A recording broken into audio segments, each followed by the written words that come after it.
the great kingdom of Persia, there lived a young woman named Esther. She was kind, wise, and beautiful. But she had a secret.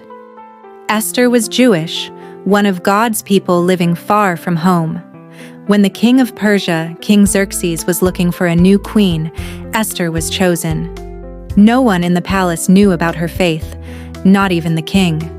Her cousin Mordecai, who had raised her, told her to keep it secret. For now. Esther moved through the palace gardens, humble yet full of grace, thinking about the life ahead. One of the king's top officials, Haman, was proud and cruel. When Mordecai refused to bow down to him, Haman became furious. He didn't just want to punish Mordecai. He wanted to destroy all the Jewish people in the kingdom.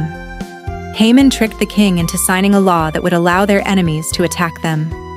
When Mordecai heard the news, he tore his clothes and begged Esther to go to the king and plead for their lives. "If I go, I might die. But if I stay silent, my people will perish. I must be brave." For 3 days, Esther and her people fasted and prayed. Then, with her heart pounding, she stepped into the king's court. The king welcomed her. God was with Esther. Esther, confident, steady.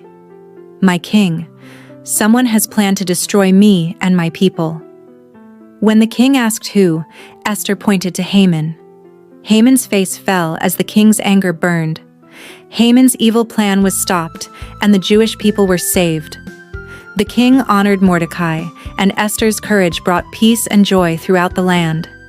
Every year, God's people still celebrate this victory in a festival called Purim, a reminder that God can use anyone, in any place, for his purpose.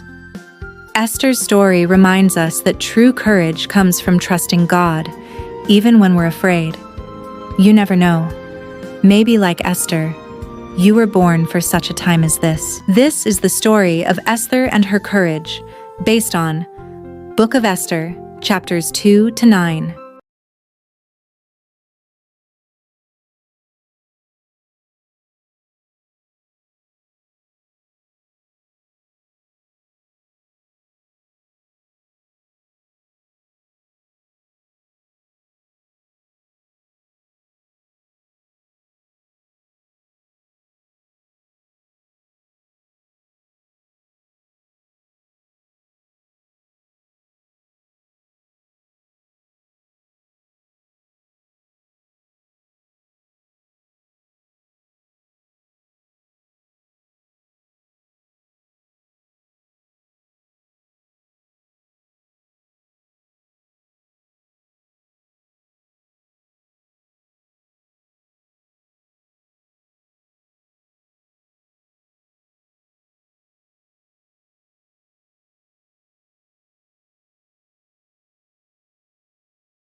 This is the story of Esther and her courage, based on Book of Esther, chapters 2 to 9.